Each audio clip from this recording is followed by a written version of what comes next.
स्वामी जी की चल रही श्रृंखला के भाग महाराज ने स्वामी जी से एक प्रश्न किया जो सत्यता को परखने के लिए किया गया था। उन्होंने कहा कि हे स्वामी, मूर्ति पूजा में मेरा तनिक भी विश्वास नहीं है, इसके लिए मेरी क्या दुर्गति होगी, और कहकर ठहाके लगाकर हंसने लग जाते हैं। स्वामी जी ये देखकर बड़े ही अचंभित भाव से कहते हैं कि हे महाराज, क्या आप मेरे साथ कोई मखौल कर रहे हैं?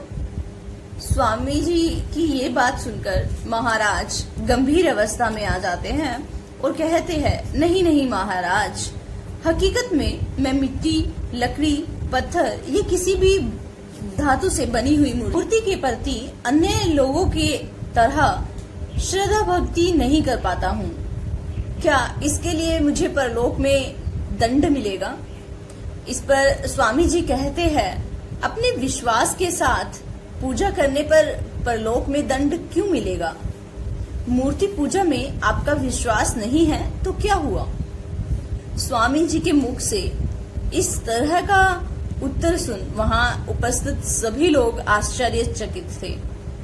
सब लोग सोच में पड़ गए कि ये वही स्वामी जी है जिन्होंने कई बार श्री बिहारी जी के मंदिर में श्री मूर्ति के समक्ष भजन गाते गाते भावेश में अश्रुधारा बहाते और साष्टांग गिरते हुए देखा है।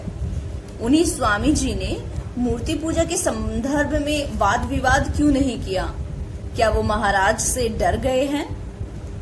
नाना प्रकार के संदेह सभी के मन में उठने लगे।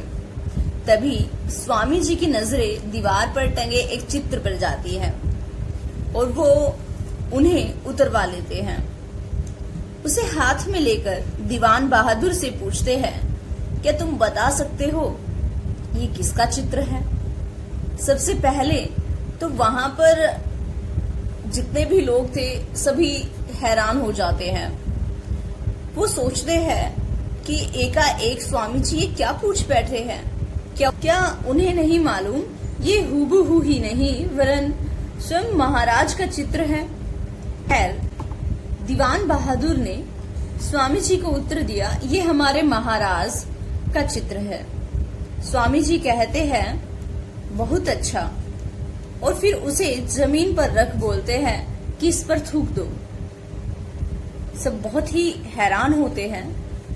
वहां उपस्थित कोई भी व्यक्ति इसका कारण नहीं समझ पाए थे।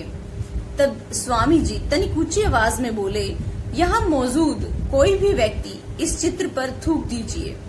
ये स्वयं महाराज थोड़ी ना है, ये तो उनका एकमात्र कागज का एक चित्र है।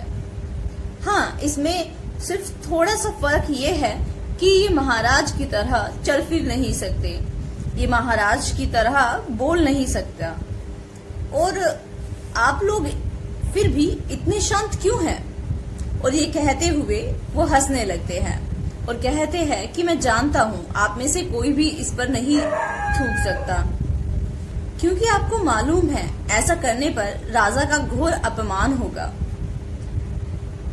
क्या यह बात सही है? क्या मैं सही कह रहा हूँ? वहां उपस्थित सभी लोग नीची नजरों के साथ हामी भर देते हैं।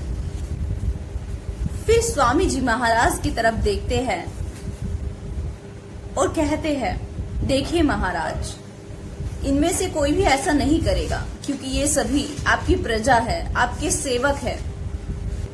ऐसा कोई भी कार्य जो आपके मान सम्मान को ठेस पहुंचाएगा, ये ऐसा कोई भी कार्य नहीं करेंगे, क्योंकि ये आपको और इस चित्र को एक ही दृष्टि से देख रहे हैं।